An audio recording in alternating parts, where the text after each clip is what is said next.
Hello, my name is Amy Travis. I'm a family therapist with the Morton Center.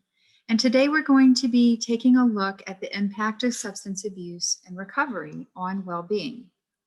And we're going to be looking at this across multiple life dimensions.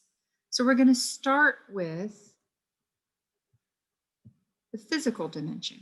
So the impact on physical well-being.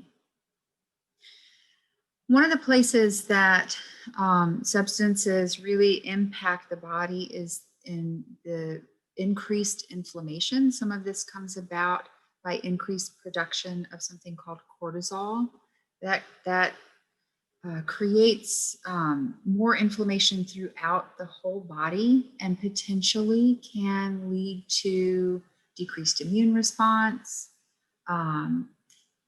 increased things like colds and sinus infections, even increased risk for diseases to start or to get worse, things like cancer. Substances can be so hard on the organs themselves that heart disease may be created, more increased chances of things like stroke or heart attack, liver damage, pancreatitis, just throughout the whole body. If you have to think of substances, whether it's alcohol or drugs, they're all toxins. They're all poisonous to our bodies. And so the impact physically can be quite severe.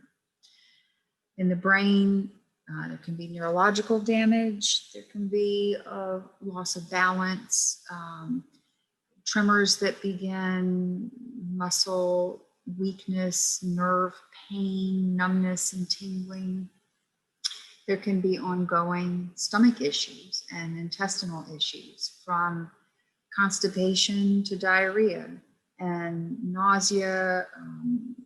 If the stomach lining gets really damaged, there can be impairment of the body's ability to take in nutrition, which then impacts a lot of other things. So if you don't have good nutrition, then there's the issues that can create in the immune system as well. So from chronic or heavy use of substances, even not as frequent and lighter use of substances, there can be a big impact on the body.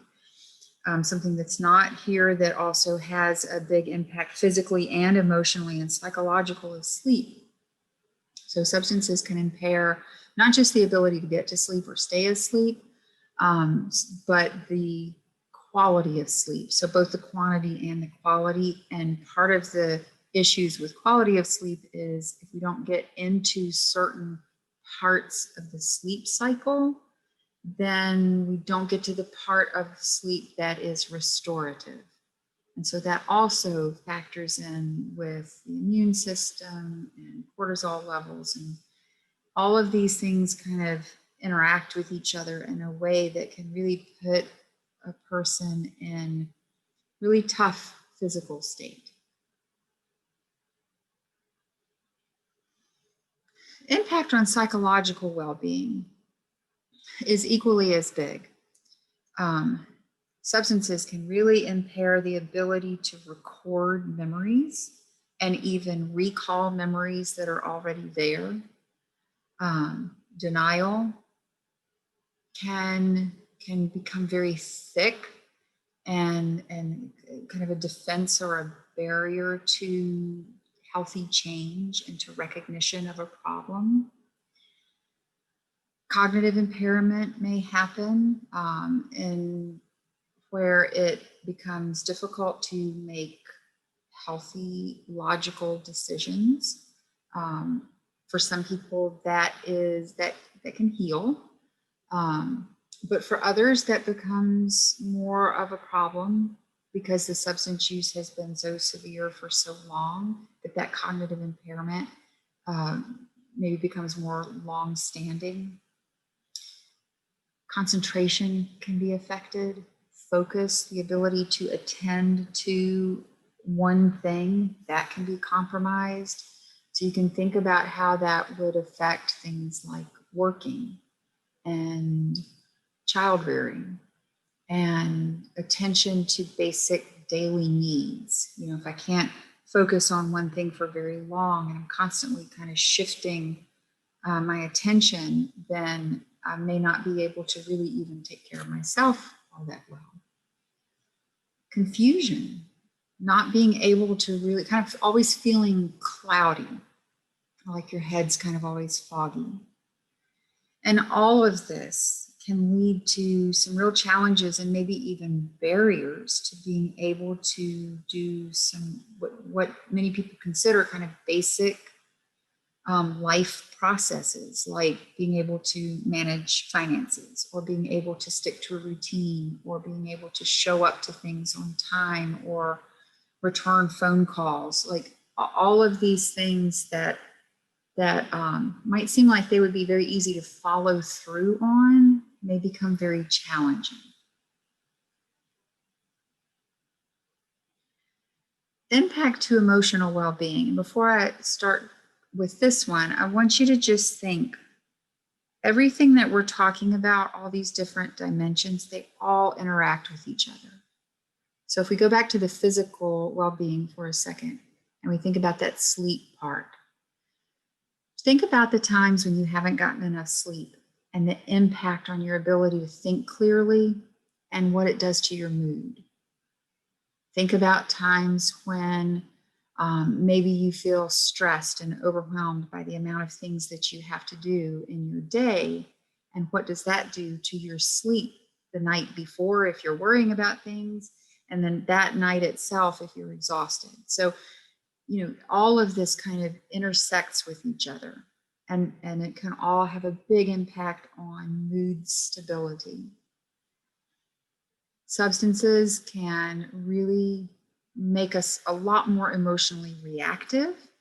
So something that would normally seem it's kind of a small issue is going to get a really big reaction. I'm going to respond with a whole lot of emotion when really it's something that's not that big of a deal. Moods may be very changeable, very fluctuating. Dysfunctional behavior may become normalized, and along with that, emotional suppression, like instead of really feeling the emotions around that dysfunctional behavior, whether that be anger or sadness or confusion or guilt, all of that gets pushed down, and then that becomes normalized. And then along with that, the amount of emotional pain that's there usually gets minimized. So you've got this kind of really unhealthy progression from, okay, things aren't going well, I'm not behaving in a way that I mean to or want to, or maybe my loved one isn't behaving in a way that's really healthy for the relationship. And that's so confusing. And I've got so many emotions around that, but I don't know what to do with that. You don't know what to do with that. So we just shove them down, and that hurts. And this is another point of intersection. Suppressed emotions have an impact on our physical well-being. So if I'm pushing down a lot of these emotions, but they're showing up in physical ways, so that emotional pain that I'm trying to pretend isn't there now becomes physical pain. A common impact through a lot of different life dimensions from substance use is shame. So shame is something that is considered to be very toxic. Shame is different than guilt. Guilt is about something I've done. Shame is about who I am. So very often that emotion of shame gets bigger and often overwhelming, and kind of overtakes the sense of self, sense of self-worth, and sense of identity. Codependent behavior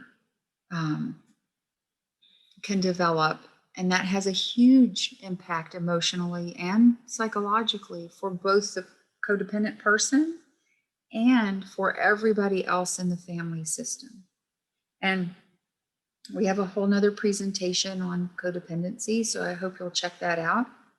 But in a nutshell, codependent behavior is when I get so enmeshed with another person, I'm so tied in with them and intertwined with them that I can't separate myself, and I lose myself in that person. Maybe I'm trying to help them. Maybe I see that they're using too much, drinking too much, and they're doing all this unhealthy stuff, and I love them, and so I'm trying to rescue them, trying to save them, but in the process, I lose myself. So I'm trying to save someone else to my own destruction. So that, just in a very small nutshell, is what codependency is. And it's really unhealthy. And it's important for your emotional well-being to be able to separate from that type of behavior and kind of come back to yourself and take care of yourself. Along with all of this, you can imagine if you've got all of this emotional stuff going on and physical stuff and psychological stuff, it can lead to a sense of hopelessness. And so all of this together has a really big and potentially very destructive impact on your sense of emotional health. There's also impact on spiritual well-being. So when we use the term spirituality, we're looking at something that's different from religion. It may align, so my religious framework may connect with my spirituality. Spirituality, when we think of it as different from religion, spirituality is really about connection. It's about being connected to something bigger than just me. And on the flip side, it's also being connected to me. And so often with substance use, there is a disconnection from all of that. So a disconnection from myself, a disconnection from other people, a disconnection from a higher power or God, or my connection with the wider world. A disconnection from a sense of purpose or a sense of meaning, or even my own sense of values or ethics or right from wrong. Very often when substance use becomes problematic and you start down that kind of downward slope, there's this process of stepping over your own sense of what's right and wrong. And in the process, losing track of who you are and who you want to be. And with all of this disconnection, you can imagine that can feel pretty empty and can really feel lonely, and not just lonely, but alone and isolated. So isolation is a big issue in substance abuse. And that is true for the person struggling with addiction and for everyone else that's connected to them. That sense of, I'm now isolated from them because they've cut themselves off. And in many cases, I'm now isolated from other people because I have spent so much of my energy trying to help them that I've allowed myself to be disconnected from my wider circle. So all of this can be extremely damaging to that sense of spirituality or connectedness to the world around you. So we've mentioned some of the impact on family and friends and loved ones, and that's the impact on relational well-being. So the health of the relationship. Communication often really suffers. And we mentioned denial earlier. And sometimes that's a kind of the starting point of communication starting to break down. Because if you want to talk to me about a problem and I am in denial that there's even a problem, then that's going to really affect how we communicate about the problem. Along with communication challenges can go unresolved conflict. Maybe we start out communicating and it just ends up in an argument, and it seems like no matter what we do, We go round and round in circles, and we can never get to a point of understanding or a point of like problem solving about how we're going to manage this, what we're going to do about it. What often happens in relationships is that escape routes will form. And these are very typically ineffective escape routes. Substances are often one of these. So there's a problem in the relationship. I don't know how to deal with it. I don't know how to deal with the emotions around it. So I look for a way to avoid it for a little bit and pretend that, just escape from all of this emotional conflict. So substances, gambling, compulsive internet use, all kinds of ways, eating unhealthily, obsessive cleaning. There's all kinds of escape routes. Anything to kind of take myself away from the emotional pain. And so very often in relationships, those pop up and they accrue. More and more of them show up in both people. And so then before you know it, instead of relating to each other and connecting, we're just all going down our different escape routes. And all of this can really cause trauma to the relationship. And so if you think about trauma as being a disruption to the emotional connectedness, a connection being like a thread that connects, an emotional thread that connects me to another person, and trauma being an interruption or disconnection, or maybe even a severing of that thread. And that's traumatic to the relationship, and on an individual level, that can also be traumatic. That sense of disconnection and loneliness and isolation that we just talked about in the spiritual well-being, that shows up in the relationship as well. So you might be sitting on the couch next to your loved one and just feel like you're 1,000 miles apart. So that real sense of not being connected to them. Expectations can be an issue, and right along with that, resentment can be an issue. And it's important to know that resentment can be a real trigger for relapse for everyone.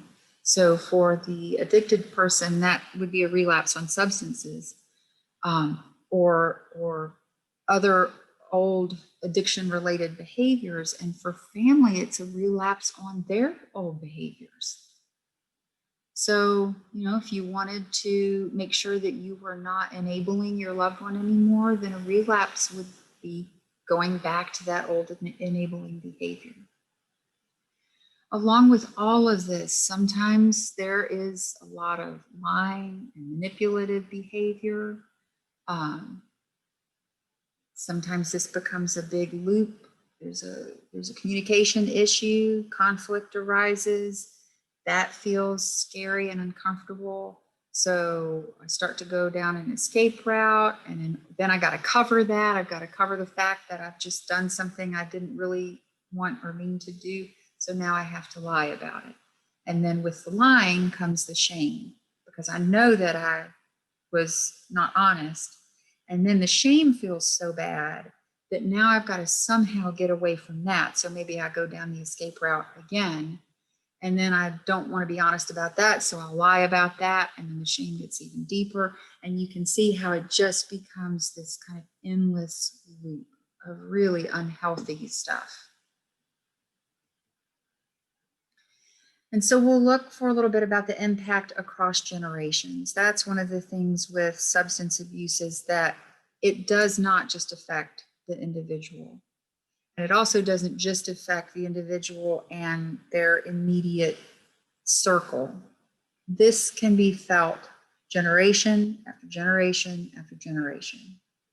And this first point is one of the places that this happens. It's because dysfunctional, unhealthy behavior in one generation it gets normalized, and then it gets passed down to the next generation because they think it's normal, and then it gets passed down to the next generation.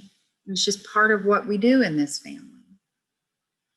And so all of this can be very traumatic, and it can increase this sense of isolation Because now, in order to belong to this family and all of this unhealthy stuff, what if I want to not do that healthy stuff? What if I'm the one person in my family who wants to break these generational cycles? What does that mean? Does that mean I become even further isolated? Did the family become isolated from its bigger community over the generations because of the dysfunctional behavior? This dysfunctional behavior can show up in generations even when substance use is not present. And that's something really important to recognize, because so let's say in the grandparent generation, there was a substance use issue. Their kid, the parent generation, then says, well, I am not going to be like that. I'll do anything to not be like that, because they grew up in a household where there was a lot of chaos and unpredictability because of the substances. Maybe even abuse was present. So in their mind, okay, if I'm not going to be like that, I'm going to not have any substances at all. So their household is a completely dry household, except they're still doing all of the behavior that they learned in their childhood. So all of that addictive behavior is still present. And then that goes down to the next generation. And then that goes down to the next generation, whether substances are there or not. So this impact, this ripple effect, can be quite profound.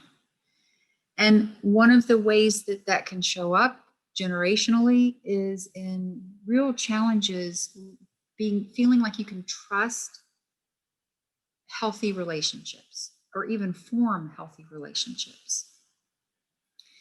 Emotional attachment, the ability to connect and feel safe being vulnerable with another person, that's often really challenged in addicted and alcoholic households. Because so often the person who's struggling with addiction is not emotionally available.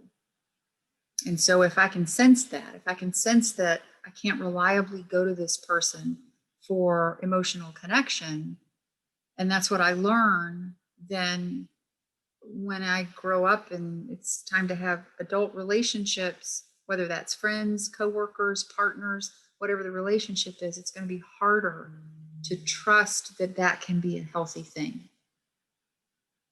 So this generational impact can just go on and on if it's not interrupted at some point. So everything that we've talked about so far is really profound and really big. You know, the potential impact on the individual, on their wider system across the years. I think it's really important to recognize that there is always hope.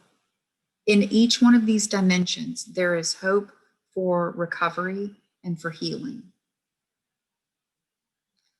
The brain and the body and relationships can experience healing.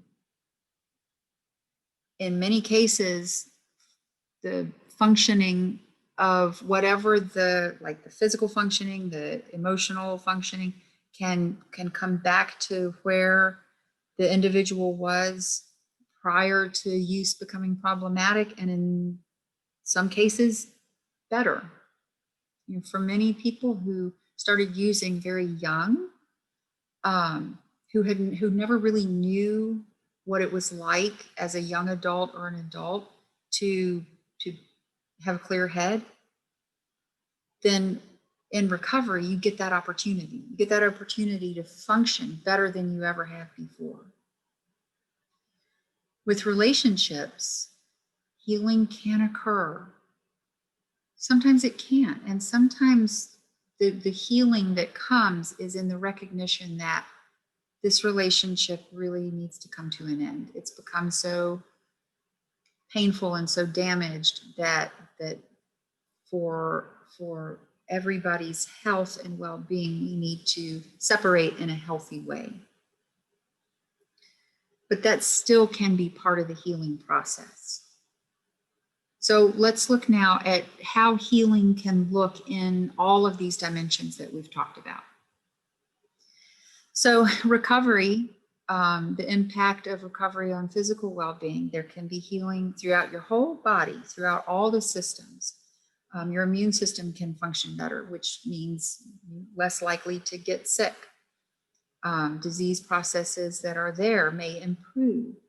Decrease in that cortisol production means overall a decrease in inflammation, less chronic pain, less upset stomach.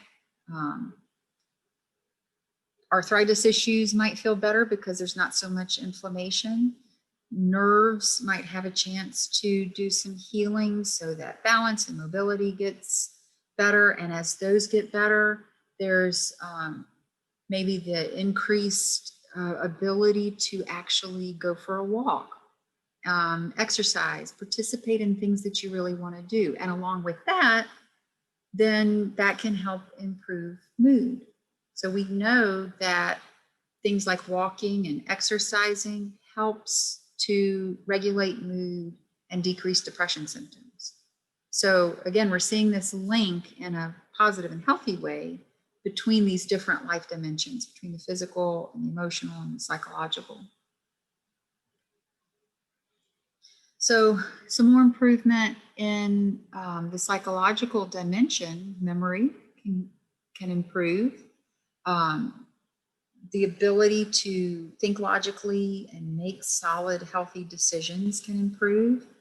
Along with that, the ability to do those daily tasks that we talked about earlier, showing up for appointments, remembering them, being able to follow through, being able to remember to pay bills on time, and handle just those daily, the stuff of life, so to speak. All of that has the potential to improve in recovery. Being able to prioritize, this is a big one in decision making, often in active use and also in early recovery. There are just so many things that need attention and need improvement that it can be really challenging to figure out, where do I start? How do I prioritize all of this? The healthier your brain gets, the easier it is to figure out how to, what needs to be tackled first, how to prioritize it, which makes it easier to set goals for yourself, which makes it easier to follow through and accomplish things, which then feels like you've got some success, which helps momentum and motivation, which makes it even easier to prioritize things. And then you, in the same way that we had the negative, destructive kind of cycle in active use, in recovery, we can get the same kind of cycle going, but it's positive now. And one positive step leads to the next positive step and the next positive step, and you get momentum under you, and then it can really kind of lead forward to a sense of better health. Along with all of this improvement in thinking and psychological functioning, the ability to communicate more effectively, and just even being present and being more mindful in conversations. And that, as you can imagine, will factor into improvement in relational well-being. So again, we see how all of these intersect with each other. So improvements that you might see in the emotional dimension, the increase in emotional intelligence. So it's really about like knowing yourself on an emotional level, being able to identify and express your emotions in a healthy way. One part of that is being less emotionally reactive. So instead of blowing up over something small, I can take a second, really check in with myself. What am I feeling? What's going on? And then respond as opposed to reacting. Learning how to balance and integrate the emotional part of the brain and the logical part of the brain in order to use all of that in decision making is a really amazing part of recovery when those two parts of the brain can come together. And this point about intuition, better able to tap into intuition, which we all have, but in active use often gets ignored. It's part of that kind of stepping over your own boundaries. Something tells you I shouldn't do this, I shouldn't use this substance, I shouldn't go to that location, but you do it anyways. And every time that you do that, you're just kind of ignoring your own intuitive messages that are trying to keep you safe. And so in sobriety and recovery, that it's an opportunity to really start listening to yourself again and trusting yourself. And the more you trust yourself, the better able you will be to trust other people and trust relationships, which helps in the relational well-being, which comes back into the emotional well-being. Again, it's all connected. That inner trust is also part of spiritual well-being as well. So connecting to yourself through that. In recovery, there is an opportunity to connect with something bigger than you, bigger, addiction is so self-focused and so isolating. So beginning to see yourself as, it's not just, you're not alone in the world. You're actually part of something bigger. And that is relationships, that is nature, the world itself, just that you are part of something valuable and creative and worthwhile. You're a bigger piece of that.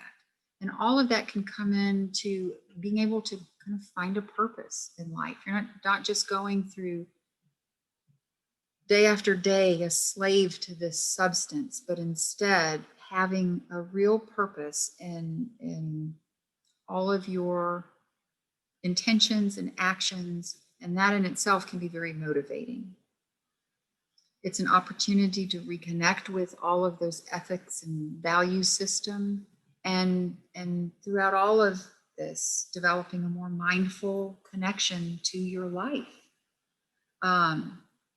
Really stepping into your day with intention, with healthy intentions, and then lining them up with actions that match.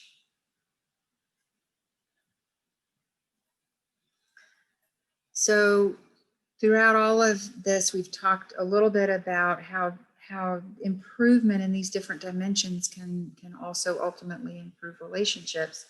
Communication skills, if you can think clearly, if your mind isn't all fuzzy, if your emotions are more regulated, all of that helps you communicate better, because you can access the parts of your brain that allow you to use language in a more effective way and communicate in a more effective way. And the better, more effective you are at communicating, the more effective you can potentially be of connecting with another person. It also gives opportunity to resolve conflict in a healthier way. So we have another presentation that's about communication and conflict resolution. And something just to think about is, what does resolve mean to you? When you think about conflict resolution, what does it mean? Because very often in active use, conflict is so hard to sort out and to even kind of track and figure out what's going on, that resolve may mean that I just walk away. It's just so overwhelming that I just walk away. Or it may mean that I get aggressive, or it may mean that it's my way or it's nothing. So in recovery, with a clear head and with less reactive emotions, we have an opportunity to resolve conflict in completely new ways that are healthier and are more respectful of everybody involved. We talked earlier about guilt and shame and the impact of shame and how toxic it is. So again, with a clear mind and less reactive emotions, we're better able to differentiate between the emotion of guilt, which can be a very healthy motivator, and the emotion of shame, which tends to be very toxic. So we have a better ability to tell the difference between the two And that allows for a different type of response, which can really help in relational well-being. And directly related to dealing with guilt and shame and figuring out what to do about both of them in recovery, there usually is an increased ability to take personal responsibility for your behavior, your actions, the way you treat another person, the way you communicate with another person, and engage in the amends process, which for anybody who is involved in a 12-step program, that's a very important part of the process. And that whole amends process can be very healing in relationship well-being.